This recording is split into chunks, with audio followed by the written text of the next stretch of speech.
محمد، ها. كنت عايزة اخد رأيك في حاجة. مم. النهاردة كنت قاعدة مع اتنين صحابي وكانوا عمالين يتكلموا في موضوع مهم. مم.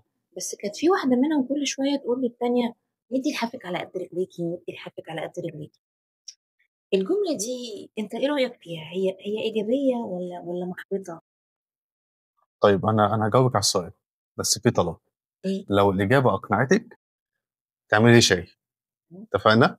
طيب بص يا ستي، امتى نحس ان الجمله دي ايجابيه وامتى نحس ان هي سلبيه او ايه المواقف؟ لو انا همد الحافي على قد رجليا في الجزء بتاع ان انا اكون قنوع وان انا ما اتسرعش وما اروحش اجيب حاجات بالدين وان انا ابعد عن المشاكل، تمام. واللي هيستخدمها هنا يترفع له القبعه، والراجل ده سوي جدا وعارف يعني ايه حريه ماليه كمان. اما لو انت بتقولها بغرض انك تحبط اللي قدامك او تفرمله او ان انت تخليه ما يحلمش، فالجمله دي صعبه جدا. انا هجاوب عليكي من نفس المنطلق بتاع مد لحافك على قد رجليه. الراجل اللي هيمد لحافه على قد رجليه ده اولا هيعيش منكمش، صح؟ ثانيا هيعيش مضغوط، هيعيش مجبر، وممكن الغطا يكون مش مدفيه. انا ليه اعيش مجبر؟ ليه سياسه الخنوع والاستسلام لازم تكون على لساننا؟ الحياه احلى من كده بكتير واوسع من كده بكتير، فانت بتختار زون صغير خالص كده، خن صغير، وتقول انا عايز اعيش فيه. مش منطقي. فاحنا اتخلقنا احرار واتخلقنا ان احنا نجرب وان احنا نحاول ما نستسلمش.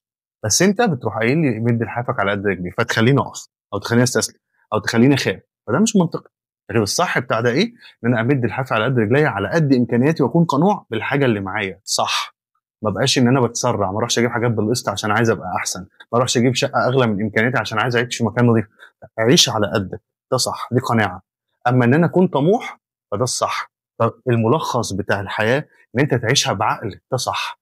اما تحلم بجراءه، لازم تكون جريء في احلامك عشان تعرف توصل. ده الملخص. انا عجبتني الإجابة. اشرب شاي. اكيد. ماشي.